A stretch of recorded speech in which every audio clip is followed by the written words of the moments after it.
अस्सलाम वालेकुम। Chapter number आपके पास है 44, पेज नंबर 252, जिस पे लिखा हुआ है म्यूकोसील। सिस्टिक लीजेंस हम देख रहे हैं ओरल कैविटी की, जिसमें first of all we have the mucocele. Mucocele क्या होती है? जैसे ये बनी हुई है, सिस्टिक सी स्वेलिंग होती है और कहाँ बनती है? मोस्टली जो लोअर लिप होता है वहाँ पे बनती है। So this is actually you can see है कि ये लोअर लिप पे बनी हुई है। मोस्ट कॉमन साइट इसकी यहाँ पे होती है। ये म्यूकोसील क्या होती है कि जो हमारे माइनर सिलिब्री ग्लैंड्स होते हैं ना, उनकी रिटेंशन रह जाती है थोड़ी सी ना, तो वो सिस्ट बना देती है। और इसका जो कलर है वो आपको किस तरह का ब्लूइश सा नज़र आ रहा है, तो ब्लूइश इन कलर होती है। ये सॉफ्ट सी सिस्टिक सी मैस होती है और इसका ट्रीटमेंट यही होता है कि हम इसको सर्जिकली एक्साइज कर दें। दैन जो नेक्स्ट चीज़ आती है दैट इज़ रेन्यूला। रेन्यूला जो होता है ना, इट इज़ एक्चुअली के राना टिग्रीना, इससे जो है ये जो राना टिग्रीना आपको पता होगा, वो एक स्किन होती है फ्रॉग की ना, उसकी तरह का ये पेरेंट्स होती है इसकी भी।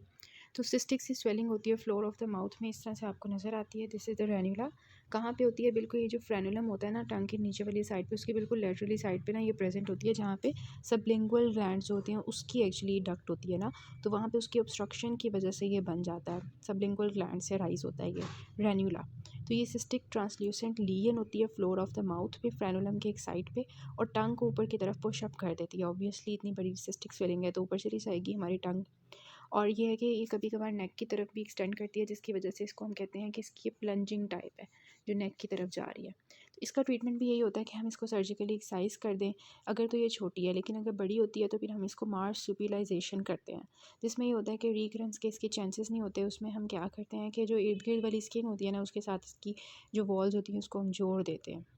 तो ये होता है कि कभी कभार इसकी पूरी जो एक्सियन है सर्जिकली वो हम नहीं कर पाते। कभी कभार वो इसलिए नहीं कर पाते कि जो है वो कभी कभार इसकी जो वॉल होती है ना, वो पीछे मतलब चिपक जाती है, उसके साथ ये बहुत इसकी एक्सटेंशन ज़्यादा हो जाती है, तो ये सर्जिकली एक्साइज करना कभी कभार मुश्किल हो जाता है। तो बस आपको ये पता होना चाहिए कि ये भी एक ब्लूइश सी स्वेलिंग होती है और कहाँ से ये बनती है। देन हम स्टार्ट करते हैं कार्सिनोमा ओरल कैविटी, जिसमें first of all we have the cause of the oral cavity cancers, कि क्यों ओरल कैविटी के कैंसर्स बन जाते हैं। आपने सिगरेट का एक वो डब्बा देखा होगा जिसके ऊपर लिखा होता है कि इसकी वजह से ओरल कैंसर्स हो जाते हैं, और उन्होंने बनाया भी होता है। तो दैट इज़ एक्चुअली कि स्मोकिंग की वजह से बहुत ज़्यादा कॉमन होता है ये, टोबैको यूज़ की वजह से, अल्कोहल कंज्यूमिंग की वजह से, कुछ न्यूट्रिशनल डेफिशिएंसीज हो जाती हैं, लाइक विटामिन B2 की डेफिशिएंसी, जिसको हम राइबोफ्लेविन कहते हैं, उसकी वजह से डेफिशिएंसी हो जाए, या प्लैमर विंसेंट सिंड्रोम, जिसमें we have the oesophageal web होता है, iron deficiency anaemia and dysphagia की कंडीशन होती है एसोफेगस की, प्लैमर विंसेंट सिंड्रोम, उसमें भी क्या होता है? आयरन डेफिशिएंसी एनीमिया हो जाता है। तो उन लोगों के अंदर भी ये कॉमन होता है कैंसर ऑफ द माउथ। और ये इन्होंने दिखाया हुआ है कि डेंटल प्रॉब्लम्स होती हैं, इसको हम कहते हैं, ये शार्प से टीथ होते हैं कुछ लोगों के, जैग्ड शार्प टीथ, उनकी वजह से ये बन जाता है। और डेंटल सेप्सिस अगर हो जाए, और फिर ये होता है कि ये जो नकली दांत लगाते हैं ना, इल फिटिंग डेंचर्स, मतलब सही तरह ना लगाया जाए उनको, तो उसकी वजह से क्या होता है कि क्रोनिक इरिटेशन की वजह से कैंसर बन सकता है। तो ये सारे इसके जो हैं वो कॉजेज़ हैं।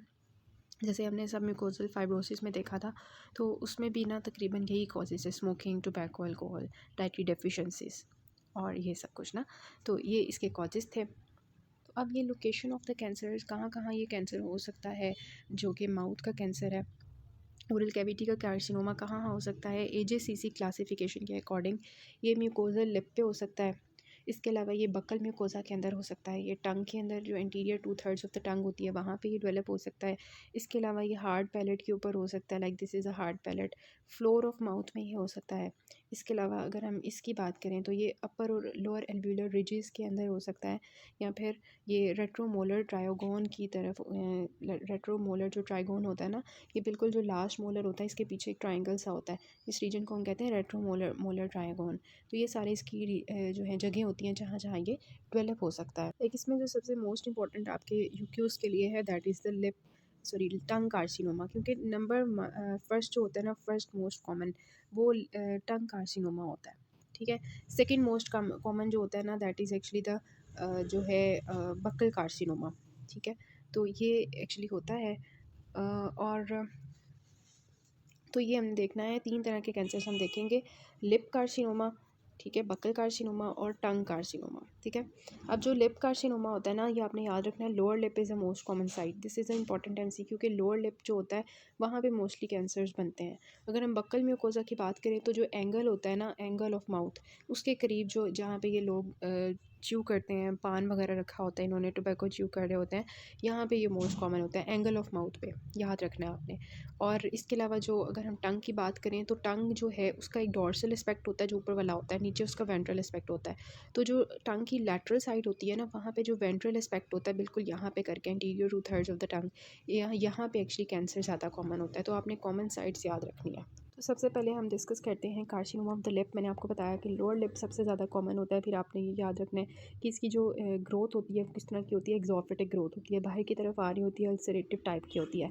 कौन से लिम्फ नोड्स इन्वॉल्व होते हैं ये आपने MCQs के लिए याद रखना है कि सब मेंटल और सब मैंडिबुलर लिम्फ नोड्स इन्वॉल्व होते हैं। ऑब्वियसली बिल्कुल यहाँ पे है, तो यहाँ पे अगर कैंसर है तो ऑब्वियसली यही नोड्स इसके पास है ना, तो ये सब मेंटल और सब मैंडिबुलर लिम्फ नोड्स में जाता है। इसकी जो है क्या होती है, ट्रीटमेंट क्या होती है, हम इसको सर्जिकल एक्सरसाइज कर देते हैं, ठीक है।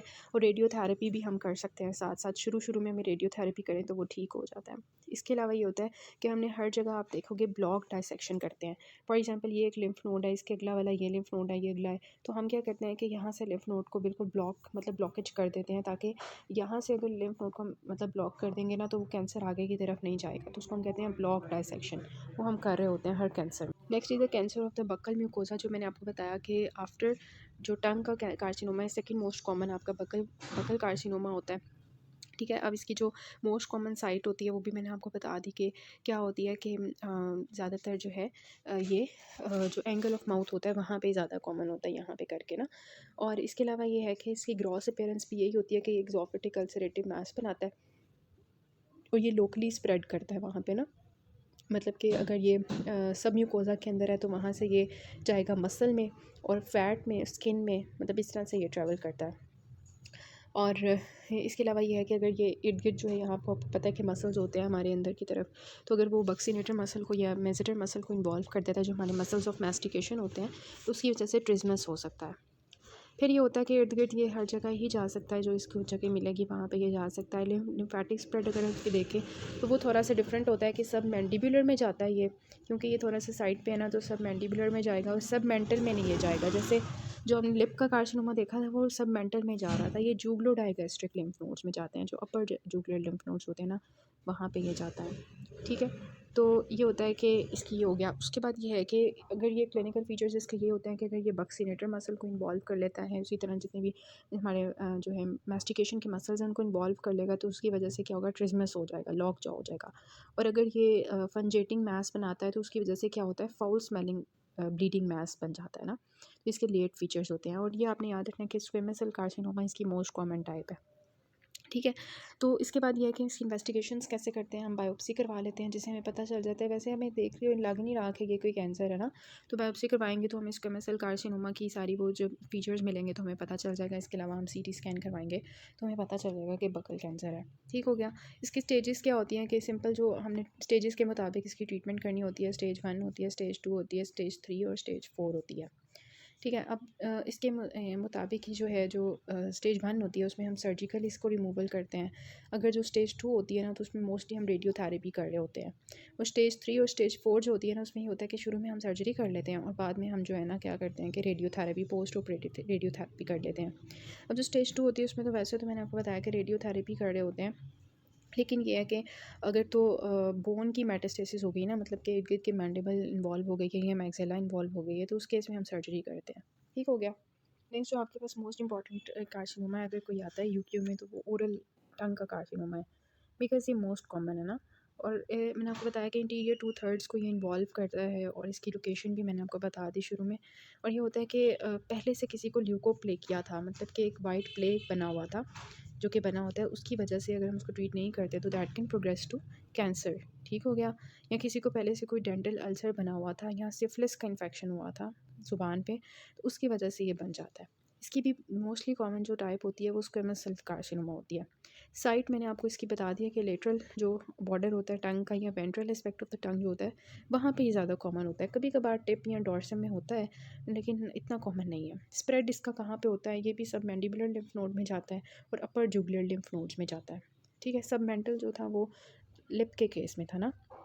अच्छा, अब ये होता है कि अगर तो ये टिप पे है ना, तो टिप पे इसकी जो अगर ये टिप पे कैंसर होता है ना, तो फिर इसकी जो लिम्फ नोड्स की इन्वॉल्वमेंट होती है वो थोड़ी डिफरेंट हो जाती है कि ये सब मेंटल में चला जाता है, क्योंकि सब मेंटल इसके बिल्कुल चेन के इस तरह नीचे होता है ना, तो जो टिप पे होगा बिल्कुल वहाँ से सब मेंटल में जाएगा। अदरवाइज़ जो ये वाला कैंसर है ये इसी रीजन में जाएगा जो ये मैंने आपको बताया, ठीक है। और जो है सब मेंटल और जूगलो ओमोहायोइड, सब मेंटल और जूगलो ओमोहायोइड मसल में जो सॉरी लिम्फ नोड्स होते हैं वहाँ पे जाता है ये। अब ये जो होता है, जैसे आपको ये नज़र आ रहा है, तो ये इसने भी जो है एग्जॉटिक लीन बनाई हुई है, ये पेपिलोमास की फॉर्म में हो सकता है, या ये अल्सर बनाया हो सकता है इसने, या फिर ये नोड्यूल की फॉर्म में अपेयर हो सकता है। इसकी 3 फॉर्म्स होती हैं, ठीक हो गया। उसके बाद ये होता है कि ये जो कैंसर होता है ये इनकाइलोग्लॉसिया करवा सकता है, मतलब कि ज़ुबान ऐसे बिल्कुल ना चिपक जाती है ना नीचे फ्लोर ऑफ माउथ के साथ, उसको हम कहते हैं।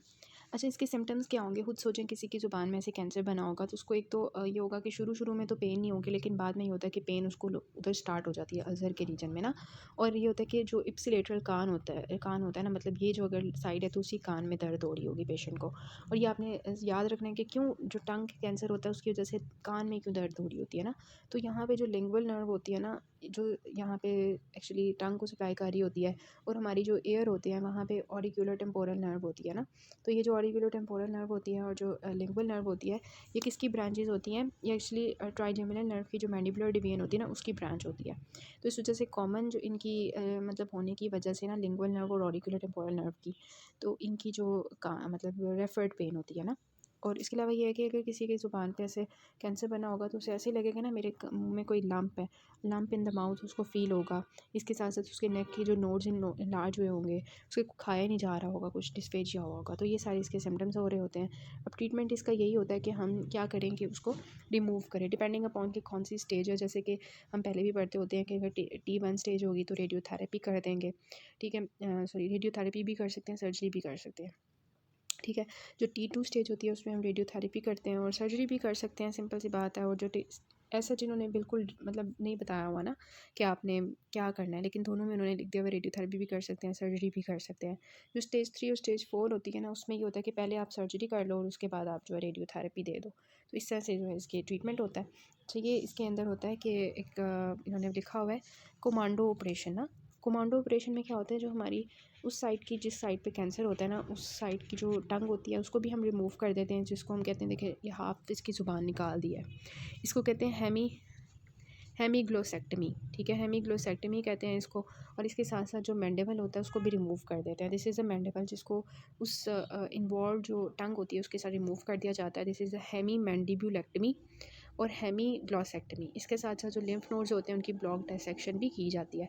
तो इसको हम कहते हैं, जिसमें टंग को भी हमने, जॉ को भी रिमूव कर दिया, कैंसर को भी साथ रिमूव कर दिया, this is actually known as the commando operation, ठीक हो गया। फिर इसकी जो टेबल बना हुआ है ना TNM स्टेजिंग का, वो मतलब बहुत ईजी है। उसमें ये होता है कि अगर तो T1 स्टेज है तो वो 2 सेंटीमीटर से छोटा होगा, ठीक है।